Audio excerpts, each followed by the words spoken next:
Dans le petit village de Cacao, les Siong font partie des toutes premières familles à être arrivées en Guyane.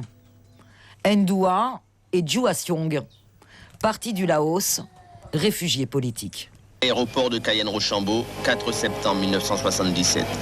Départ de Bangkok, arrivés en Guyane pour y construire une nouvelle vie.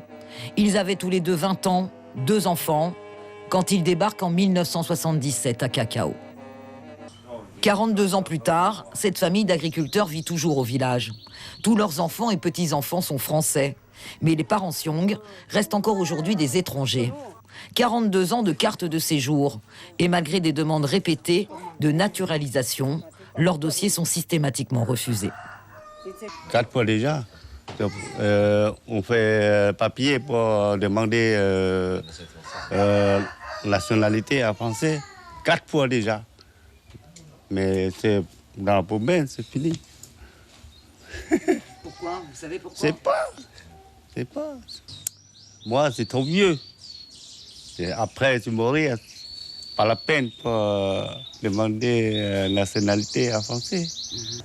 Ndoua et sa femme ne parlent pas très bien français. Arrivé à 20 ans et parti tout de suite dans les champs, parler français et avoir des papiers n'était pas leur priorité.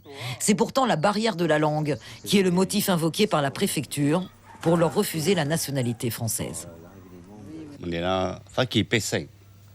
Je veux savoir pourquoi. Depuis tout ce temps qu'on vit ici, on n'est toujours pas français. Tous nos enfants sont français. On a fait notre vie en Guyane. Avant de quitter ce monde, on aimerait bien être des citoyens français, pouvoir aller voter, participer aux décisions. J'aimerais bien savoir pourquoi ça n'est pas possible pour nous.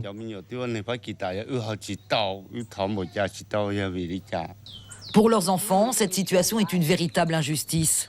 Toute la famille est française sauf eux, alors qu'ils ont travaillé durant plus de 40 ans pour construire Cacao et nourrir la Guyane. Nous, on a été très déçus pour plusieurs fois de tentatives pour pouvoir essayer d'avoir la nationalité française pour être en Guyane. Et comme mes parents ils ont dit, eux aussi ils veulent avoir le droit de voter aussi. Donc de choisir aussi les maires ou les présidents, tout ça. Faire leur choix sinon. Les Siong ne sont pas les seuls à Cacao à connaître cette situation. Il y a 2 ans, un recensement a été fait au village.